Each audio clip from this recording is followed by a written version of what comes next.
17 May 65. Dearest Suzie, you are going to keep on and spoil me. I have gotten a letter from you every day this week. So you weigh 130 pounds now. Does that dress I sent you still fit? I was going to get you a nice one made, but I want to make sure it will fit you. I thought I wrote and told you before that I bought a slide projector.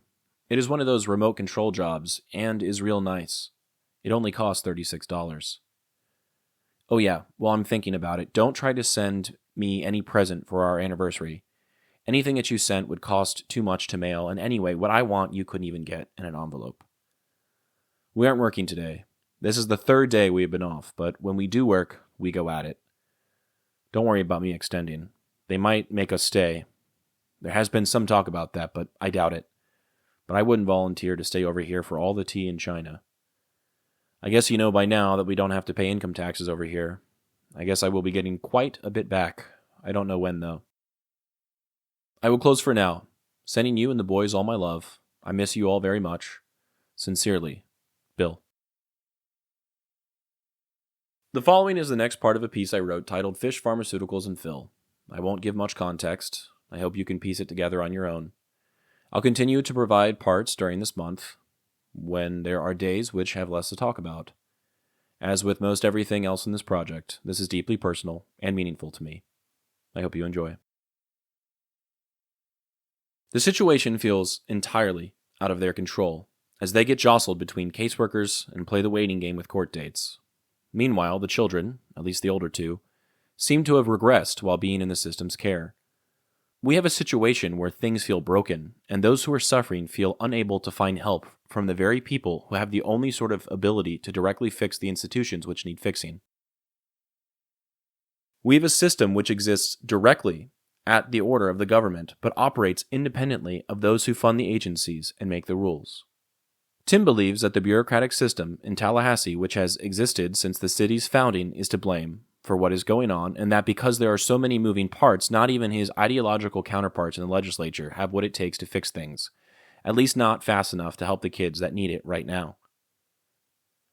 What's going to happen when they become adults? Do they even have any options? When I was told about Kid 1's first arrest, which was heartbreaking for Tim and Lisa to tell me about, Lisa finished the story by saying, and he was just telling us about how he wanted to be a lawyer when he grew up. I didn't say anything to her at the time, but looking back, the statement is almost comical. He was born addicted to drugs, raised by an abusive grandmother, and now mother, and has been tossed around by this system. He hasn't had structure, and school is hard enough as it is without any of this. I don't think he ever had a chance of being a lawyer.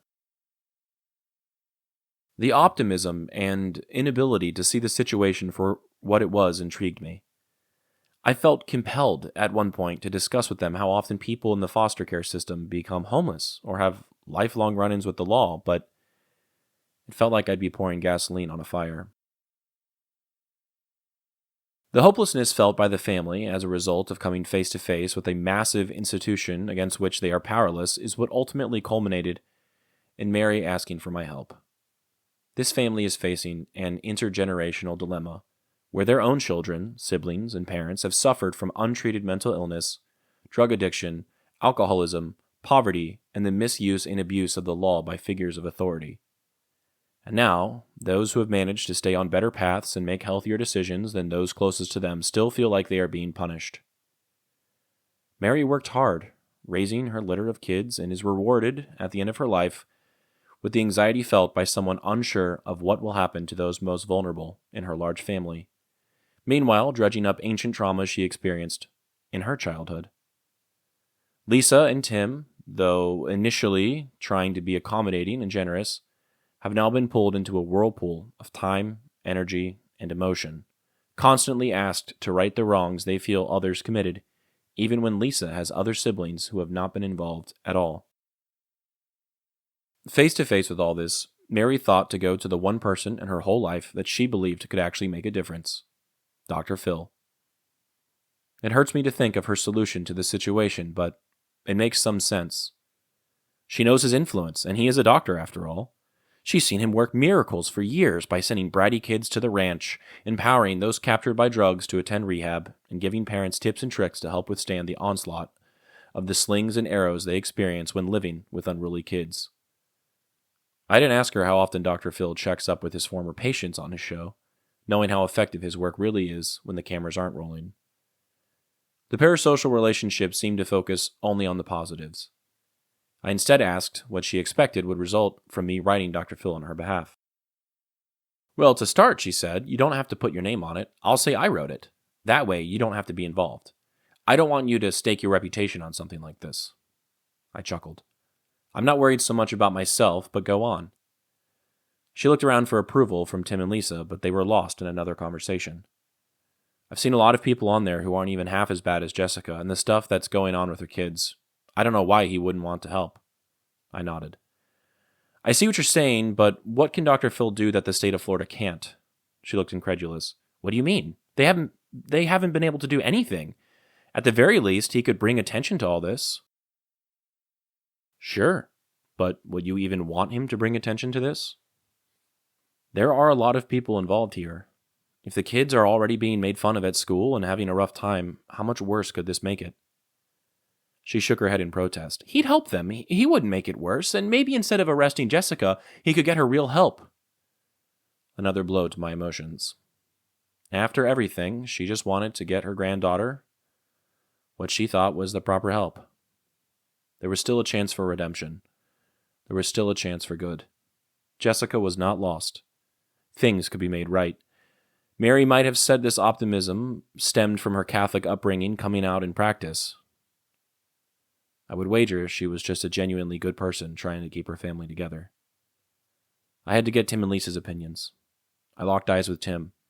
What do you guys think about this? He looked at me quizzically. About what? Miss Mary here wants me to write Dr. Phil on behalf of your family to help with Jessica and her kids. His head dropped. Lisa took a deep breath. I thought we talked about this, she said to Mary.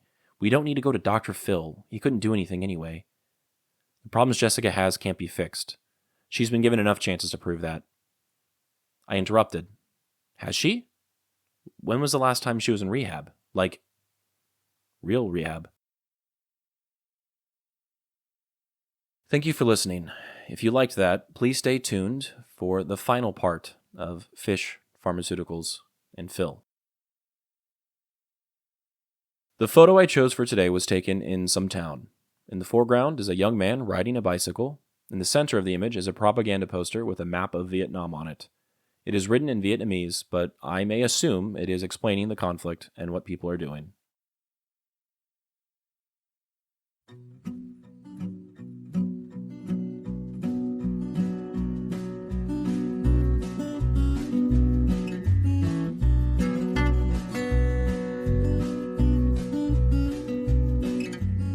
I'm Alex Lowy, and I hope you have enjoyed listening to this episode of Dearest Suzie, and receiving messages from the past that my Popi wrote exactly 60 years ago. I sincerely appreciate your time and interest. Please consider following the podcast on your preferred platform, and if you're enjoying it, I kindly ask that you take the time to rate the show and leave a review. Also, please follow the project on YouTube, X, and Instagram. All likes, comments, shares, and reviews will help grow the reach of this story. The links for these things should be in the description of this episode. Please feel free to email me at dearestsuziepodcast@gmail.com if you have anything you'd like to say. I'd love to chat or to hear about your stories as well. Thank you for listening, and God bless.